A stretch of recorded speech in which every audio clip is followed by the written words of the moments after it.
Hello বন্ধুরা, কেমন আছো? আশা করি সকলেই ভালো আছো। কড়াটা বসিয়ে দিয়েছি, গরম হয়ে গেছে, দিয়ে দেবো তেল।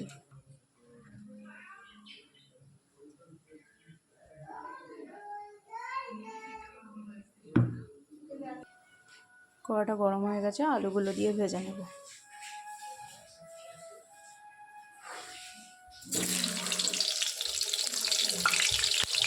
একে একে সব আলুগুলো দিয়েছি, আলুগুলো একটু লাল লাল করে ভেজে নেব। আলুগুলো একটু ভাজা হয়ে গেছে, এবার তুলে নেব। এদিকে কড়াইয়ে ফোড়ন দিয়ে দেবো গোটা জিরে, দারচিনি, এলাচ।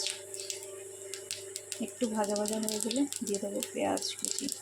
একটু ভাজা ভাজা হয়ে গেছে, দিয়ে দেবো পেঁয়াজ কুচি আর কাঁচা লঙ্কা। লাল লাল করে ভেজে নেব, লাল লাল করে পেঁয়াজটাকে ভেজে নেব।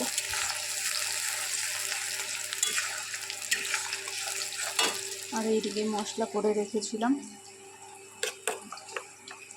আদা, রসুন, পেঁয়াজ আর টমেটো পেস্ট করে রেখেছিলাম। পেঁয়াজ কুচিটা ভাজা হয়ে গেলে দিয়ে দেবো বেটে রাখা মশলাগুলো।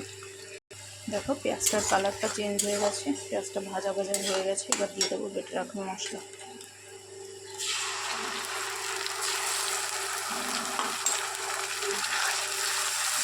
দিয়ে ভালো করে কষিয়ে নেব তেল ছেড়ে আসা পর্যন্ত। এর সঙ্গে অ্যাড করে দেবো কালার আসার জন্য একটুখানি চিনি, খুব সামান্য। চিনিটা দিলে চিকেনের কালারটা খুব সুন্দর আছে। চিকেন নয়, যে কোনো মাংসই দেওয়া যায়। তোমরা দেখে নাও, চিকেনটা দিয়ে তেল ছেড়ে দিয়েছে, মশলাটা দিয়ে তেল ছেড়ে দিয়েছে। এবার আমি এর সঙ্গে চিকেনটাকে অ্যাড করে নেব।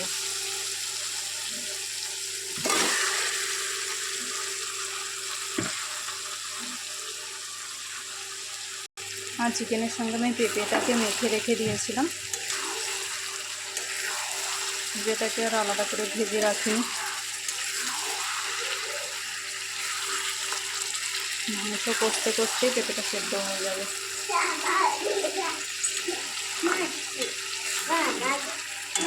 দেখে নাও কালারটা কত সুন্দর এসছে কষানোর সময়। এর মধ্যে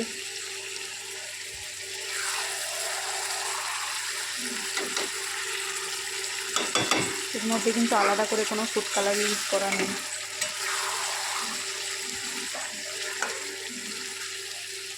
ভালো করে কষিয়ে নেব। এটা এখন মাংসটা ভালোভাবে কষানো হয়ে গেছে, পেঁপেটাও হাফের বেশি সেদ্ধ হয়ে গেছে। এবার এর সঙ্গে আলুটা অ্যাড করে দেব, করে দিয়ে জল দিয়ে দেবো।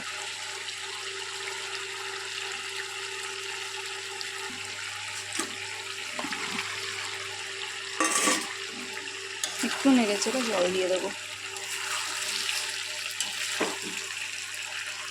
দেখো এখানে আমি জলটা অ্যাড করে দিচ্ছি।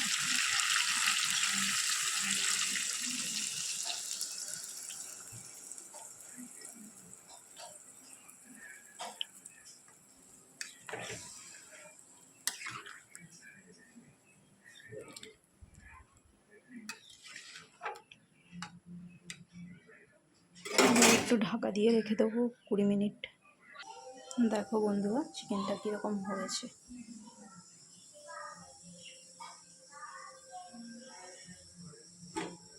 তোমরা নিশ্চয়ই দেখেই বুঝতে পারছো। এবার নামিয়ে নেব।